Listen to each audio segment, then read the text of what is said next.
नमस्कार, आपके साथ मैं हूं शुभांकर मिश्रा और आप देख रहे हैं एनडीटीवी। देखिए, वैसे तो ये लाइन आपको जुलाई के महीने में रात 8 बजे सुनाई पड़ती, जब ढेर सारे सवालों की बौछार करते हुए हम एनडीटीवी पर आते हैं। लेकिन जब से ये खबर आई है, तब से हमारे ऊपर इस सवालों की बौछार है। बहुत सारे सवाल आ रहे हैं कि सर एनडीटीवी क्यों, क्या जरूरत थी, सब कुछ अच्छा तो चल रहा था। आपके पॉडकास्ट के माध्यम से हम देश दुनिया के लोगों को सुन रहे थे, आपके एक्सप्लेनर के माध्यम से आम जनता की आवाज सरकार के कान तक पहुंच रही थी, आपका खुद का डिजिटल चैनल था। फिर क्या जरूरत थी? क्या आप भी गोदी मीडिया बन जाएंगे? क्या आप अब अपना यूट्यूब बंद कर देंगे? क्या वो पॉडकास्ट, वो एक्सप्लेनर नहीं आएंगे? आप तो अपनी दुनिया के राजा बन गए थे, फिर वापस आपको जाने की जरूरत क्या है? इन सारे सवालों के हम आपको जवाब देंगे। लेकिन हाँ, ये सच है कि हमने एनडीटीवी ज्वाइन कर लिया है और सलाहकार संपादक के तौर पर अब एनडीटीवी में भूमिका नजर आएगी। लेकिन आज इस मौके पर आपके सवालों का जवाब दें उससे पहले हम आपको शुक्रिया अदा करना चाहेंगे, क्योंकि ये सिर्फ मेरी व्यक्तिगत उपलब्धि नहीं है, ये आपके उस विश्वास की जीत है जो आपने मुझ पर दिखाया था। 2023 में जब मैंने आज तक छोड़ा था तो आपके भरोसे पर छोड़ा था। उस दौर में शायद ही किसी ने सोचा होगा कि मैं अपनी खुद की कंपनी खड़ा करूंगा, 4-5 मेरे डिजिटल चैनल होंगे, 50 के आसपास एम्प्लॉयज़ जो हैं वो मेरे नीचे काम करेंगे, मैं इस देश में हर ज्वलंत मुद्दे पर आपकी आवाज़ बनूंगा, हर खबर को हमारी देश सुनेगा और फिर टीवी पर संपादक के तौर पर वापसी होगी। 2 साल पहले मैंने आपसे वादा किया था कि अगर आप साथ देंगे तो निराश नहीं करूंगा, और आपने साथ दिया, मजबूती से दिया। वो दौर पत्रकारिता का जब लोगों का भरोसा डगमगा रहा था, लोग ये मान रहे थे कि भाई साहब, बड़ा पत्रकार वही होता है जो या तो सत्ता पक्ष के करीब हो या विपक्ष का झंडा बरदार बन जाए। लेकिन उस दौर में भी हम दोनों के साथ नजर आए। हमने निष्पक्षता का जोखिम भरा रास्ता चुना और उस रास्ते पर आप हमारे साथ थे, इसलिए हम मजबूती से खड़े रहे। हमारे संस्थान में हमने 1 रुपया किसी राजनेता का नहीं लिया। हमारे संस्थान में हमने कभी भी आपकी आवाज से समझौता नहीं किया। ना हम डरे, ना हम झुके, ना किसी का एजेंडा चलाया, और अगर किसी ने हमारे ऊपर भी ट्रोलिंग करवाई तो हमने उसका भी मजबूती से सामना किया। ये सब कुछ इसलिए संभव था क्योंकि हम ये बात जानते थे कि आप हमारे साथ हैं। हम ये जानते थे कि आपके दिल में हम हैं, और यही वजह थी कि चाहे पक्ष हो या विपक्ष हो, दोनों नेताओं ने हमारे मंच को सहारा बनाया अपनी अपनी बात को पहुंचाने।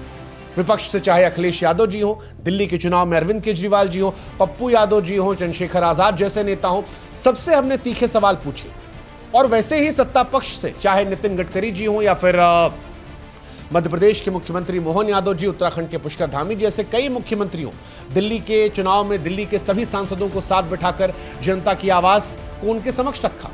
हर मौके पर हमने जनता को एक माध्यम बनाया सरकार तक आवाज पहुंचाने का। हम जानते थे, हमने हर पॉडकास्ट से पहले आपसे अपील की कि आप सवाल बताइए, और आप जो सवाल हमें देते थे वो सवाल हम नेताओं से या जो भी कलाकार या जो अभिनेता, नेता, खिलाड़ी आते थे पूछते थे।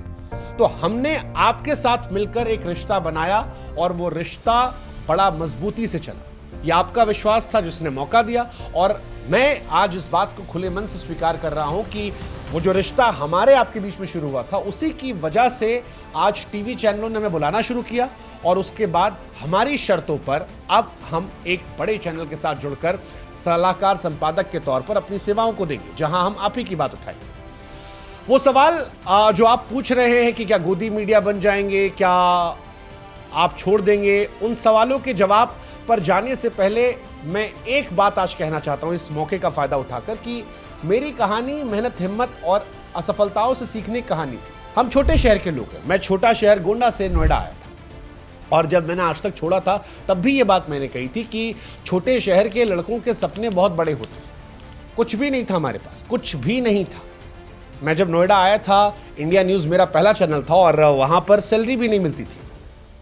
ट्रेनिंग एंकर कहकर वहाँ पर लंबे समय तक मजाक उड़ाए गए। लोग कहते थे इस कमरे से बाहर नहीं निकल पाओगे, लेकिन सपने बड़े थे। वहाँ से निकलकर मैं जी गया, जी से निकलकर मैं TV9 गया, और फिर आज तक पहुँचा। और हर चैनल में मेरी अलग अलग परेशानियाँ थी। मुझे कहीं लगता था कि मौका नहीं मिला, कहीं ब्रांड नहीं मिला।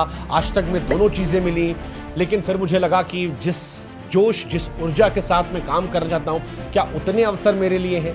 वो अपनी जगह सही थे कि आपकी उम्र कम है, यहाँ पर ऑलरेडी बहुत सीनियर लोग हैं, लेकिन मुझे लगता था कि मुझे मिले हुए अवसर मेरी प्रतिभा के साथ न्याय नहीं कर रहे।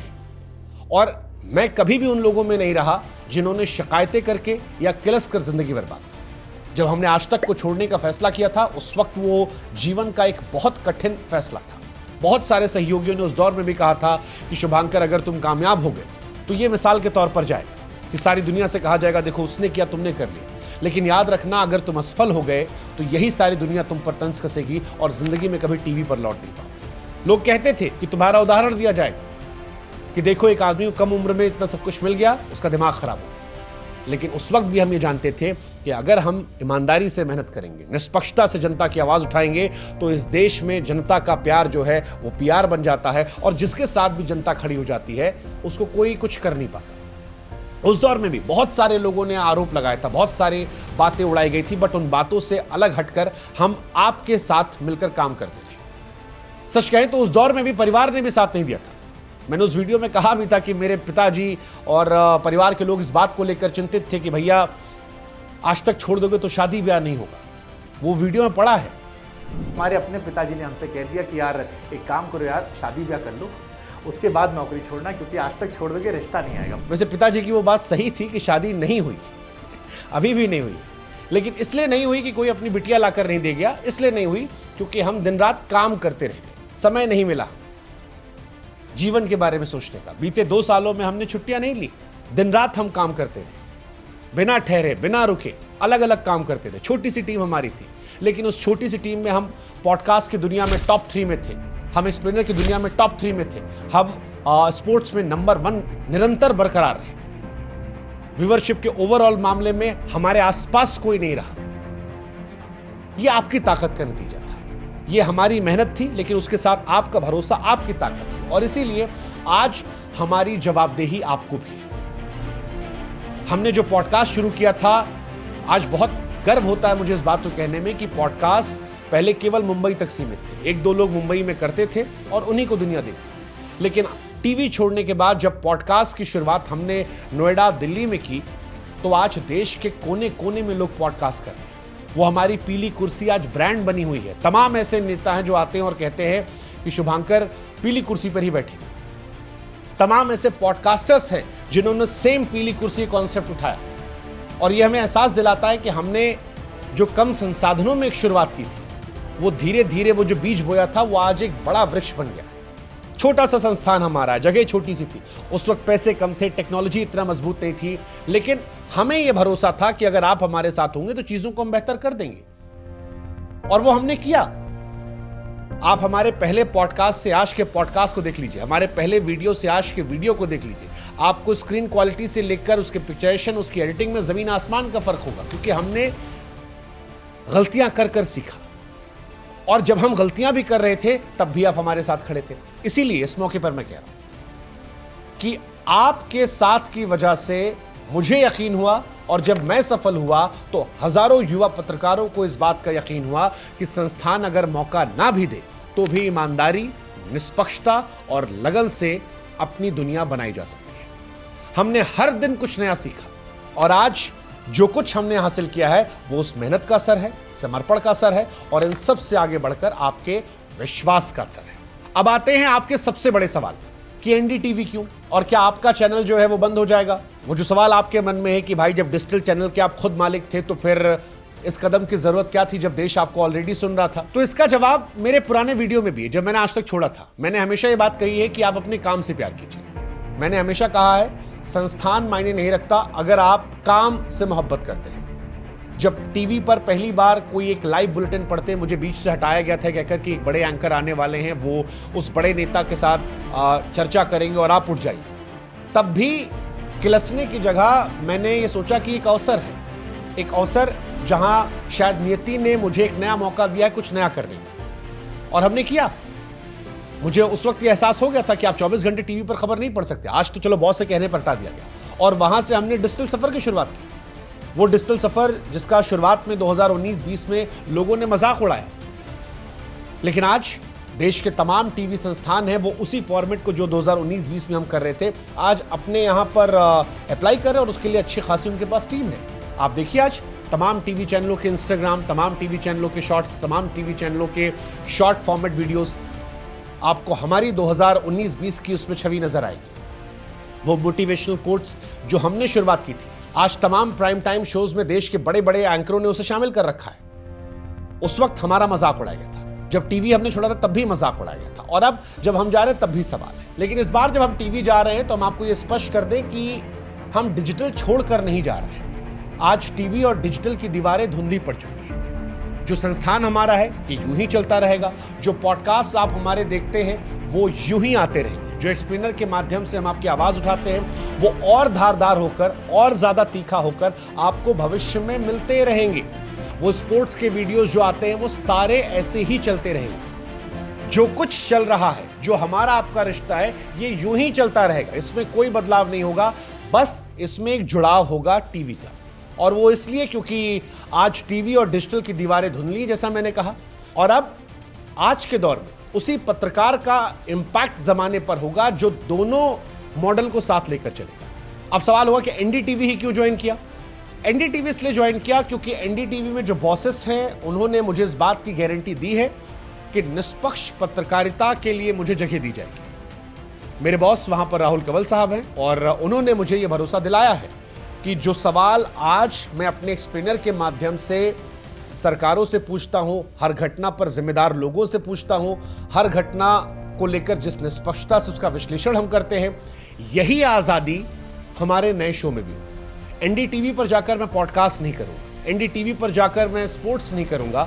एनडीटीवी पर 1 घंटे का प्रोग्राम होगा जो रात को 8 से 9 आएगा। इस शो का नाम क्या होगा यह आपको कुछ समय पता लग जाएगा, लेकिन इतना मैं जरूर आपको बता सकता हूं अपने नए शो के बारे में कि इस देश में आम जनता को दिमाग में रखकर यह कदम उठाया गया है। हिंदी पट्टी के लोगों को दिमाग में रखते हुए कदम उठाया गया है। और यह शो वो होगा जहां पर सिस्टम को चुनौती दी जाएगी, आवाज को मंच दी जाएगी।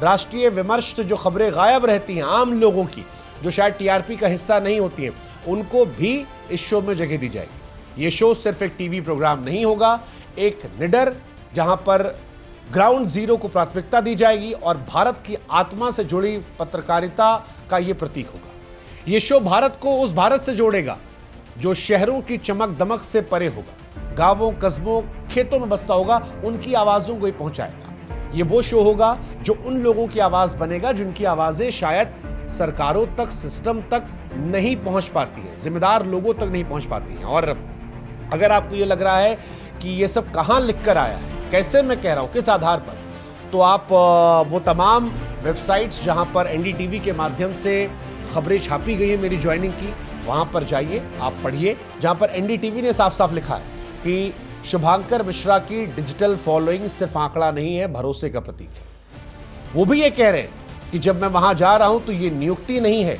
एक नई सोच की शुरुआत है। ये उस पत्रकारिता की ओर इशारा करती है जो सवालों से नहीं डरती है, जो करोड़ों दिलों की भाषा बोलती है। और इसीलिए हम भी आपसे कह रहे हैं कि जो हम शो लाएंगे वो उस सोच को हकीकत में बदलेगा जहां पर हम ये मानेंगे कि एक आम इंसान की आवाज भी अब टीवी के माध्यम से वहां तक पहुंचाई जा सकती है जो जिम्मेदार है। आपने जो साथ दिया वो शायद मुझे हमेशा वो हौसला देगा कि जीवन में मैं कभी समझौता ना करूं। वो ऊर्जा जो काम को लेकर पैशन के हमारे साथ थी, उसमें आपकी ताकत, मेरा अनुभव, मुझे लगता है कि अब आने वाले दौर में एक नई क्रांति की शुरुआत करेगा। ये हिंदी पत्रकारिता की शायद एक नई सुबह होगी। ये शो न सिर्फ खबरों को दिखाएगा बल्कि सवालों को उठाएगा जो पूछे जाने चाहिए। मैं कभी भी उस पत्रकारिता का हिस्सा नहीं बनूंगा जहां पर समर्पण होता है, पूर्ण समर्पण। मैंने सच को सच, गलत को गलत कहा। मेरी पत्रकारिता के मायने हमेशा से रहे हैं कि आप दोनों पक्ष को बराबर अवसर दें, दोनों पक्ष की आवाज को सामने रखें, दोनों पक्षों से संवाद रखें। जो जरूरी सवाल है वो पूछे जाए। जब विपक्ष का नेता हो तो वो सवाल पूछें जो सत्ता पक्ष पूछना था है, और जब सत्ता पक्ष हो तो वो सवाल पूछे जो देश की जनता और विपक्ष पूछना था। ये मेरी नजर में पत्रकारिता का एक तरीका रहा है जहां पर सच को सच और गलत को गलत कहने की हिम्मत हो। मैं उन लोगों में से नहीं हूं जो ये मानते हैं कि पत्रकारिता में आपको साइड लेना जरूरी है। इस देश में जैसे आम इंसान के देखने का नजरिया होता है, खबरों को देखने का नजरिया हमेशा मेरा वही रहा है कि आप नीतियों का समर्थन कीजिए, नेताओं का नहीं। मैं उस पत्रकारिता से अपने आप को नहीं जोड़ पाता जहां पर एक तरफा समर्थन या एक तरफा विरोध होता है। मैंने हमेशा अपने आप से उस तरह की पत्रकारिता से अपने आप को अलग किया है और शायद यही देखकर आप लोगों ने मुझे पसंद किया है। और अभी भी जब ये टीवी का माध्यम आएगा तब भी यही अंदाज जो है ये आपको आगे मिलता जाएगा। हाँ, मेरी पैदाइश टीवी की दुनिया में हुई थी। लाइट, कैमरा, एक्शन मेरी पहली पेशेवर पहचान बनी थी।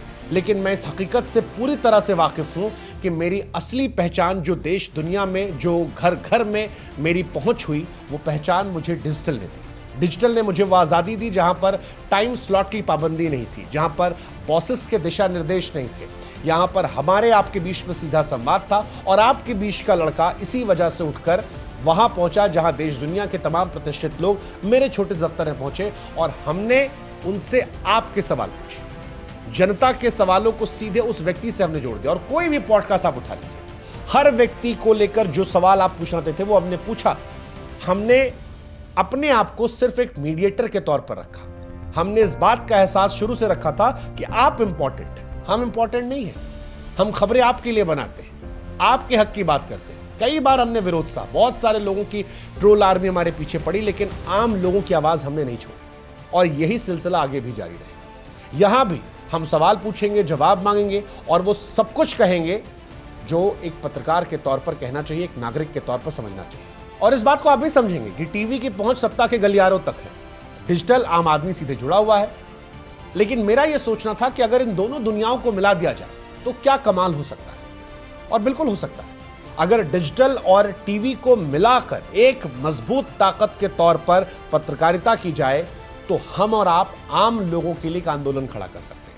एक ऐसी पत्रकारिता की शुरुआत कर सकते हैं जो जनता के लिए, जनता के साथ, जनता की भाषा में।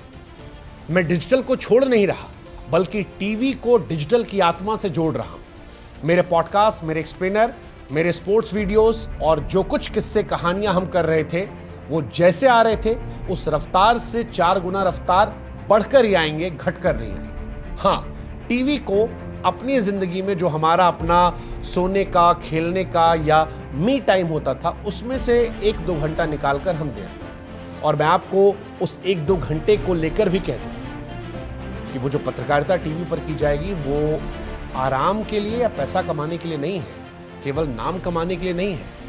ये बात आप याद रखिएगा। पैसा ही कमाना होता तो डिजिटल में बहुत पैसा है। टीवी पर लौटने का मकसद है टीवी की ताकत को पहचानना, एक संस्था के तौर पर वो जो ज़्यादा एक्सेसिबिलिटी मिलती है उसे समझना और उसके तहत जनता को और मजबूती से रिप्रेजेंट करना। पहले भी मकसद सवाल पूछना था, जवाब मांगना था और अभी भी रहेगा। कोशिश रहेगी कि पत्रकारिता के भरोसे को फिर से बनाया जाए। अगर आपका साथ रहा तो एक नए दौर की हम शुरुआत करेंगे जहां पर टीवी पर फिर से भरोसा जगेगा। लोग फिर से टीवी को सच की आवाज के रूप में देखेंगे। पॉडकास्ट के तौर पर जो सच्ची गहरी बहस होती थी वो अभी भी चलती रहेगी, लेकिन टीवी के माध्यम से जनता की आवाज को और मजबूत किया जाएगा, जनता के सवालों को और ताकत के साथ पूछा जाएगा और जज्बा जुनून जो है बढ़ाया जाएगा और बिना पक्ष बिना विपक्ष देखे कॉमन मैन को जो रिप्रेजेंट करने का सिलसिला हमने 2-2.5 साल पहले शुरू किया था उसे उसी रफ्तार से बढ़ाया जाएगा। हमें आपको समझना पड़ेगा कि बदलाव जब भी आता है तब सवाल उठते हैं, लेकिन इन सवालों के बीच हमें एक बार फिर आपके भरोसे की जरूरत है, क्योंकि बिना आपके ये संभव नहीं हो सकता। इसीलिए हम चाहते हैं कि जैसा भरोसा डिजिटल पर आपने दिया है, जब भी टीवी के माध्यम से हमारी शुरुआत होगी तब आप फिर हमारा साथ देंगे, क्योंकि ये कहानी सिर्फ मेरी कहानी नहीं है। ये कहानी हर उस युवा की कहानी रही जो अपने सपनों को सच करने की हिम्मत रखता है। ये कहानी हर उस देश के व्यक्ति की रही जो चाहता है कि सत्ता के शीर्ष लोगों तक उसकी आवाज़ पहुंच जाए। वो भले नहीं पहुंच पाया, लेकिन उसके सवाल पहुंच जाए। ये उस जनता की कहानी है जो सच सुनना चाहती है, सवाल पूछना चाहती है, बदलाव चाहती है। और एनडीटीवी के साथ मेरा ये सफ़र उसी नई पत्रकारिता की शुरुआत होगा, एक ऐसी पत्रकारिता जो निडर होगी, निष्पक्ष होगी और सबसे बढ़कर आप जनता की। इसलिए आपके साथ, आपके लिए और आपके सवालों को लेकर जब भी मैं इस नए अध्याय की शुरुआत करूंगा, मुझे आपका इंतजार टीवी पर भी रहेगा। आइए मिलकर पत्रकारिता को उसका असली मकसद फिर से याद दिलाएं और एक नया भारत बनाएं जहां पर हर आवाज सुनी जाए, हर सवाल का जवाब। नमस्कार, आपके अपने शुभांकर की आवाज को उम्मीद करता हूं एक बार आप फिर सुनेंगे। आपका विश्वास हमें मिलेगा, आपका साथ मिलेगा और अगर आपका ये साथ मिला तो हम नए आयाम को हासिल करेंगे, एक नए दौर की शुरुआत करेंगे। याद रखिएगा, जुलाई का महीना है, अभी वक्त है, जब भी होगा आप तक जानकारियां पहुंचा दी जाएंगी। फिलहाल के लिए इतना ही। बाकी अफवाहों से बचें। टीवी जोड़ा गया है, डिजिटल छोड़ा नहीं गया है। सार इतना सही है, जैसा अंदाज यहां है यही बेबाकी वहां मिलेगी। जय हिंद, जय भारत, नमस्कार।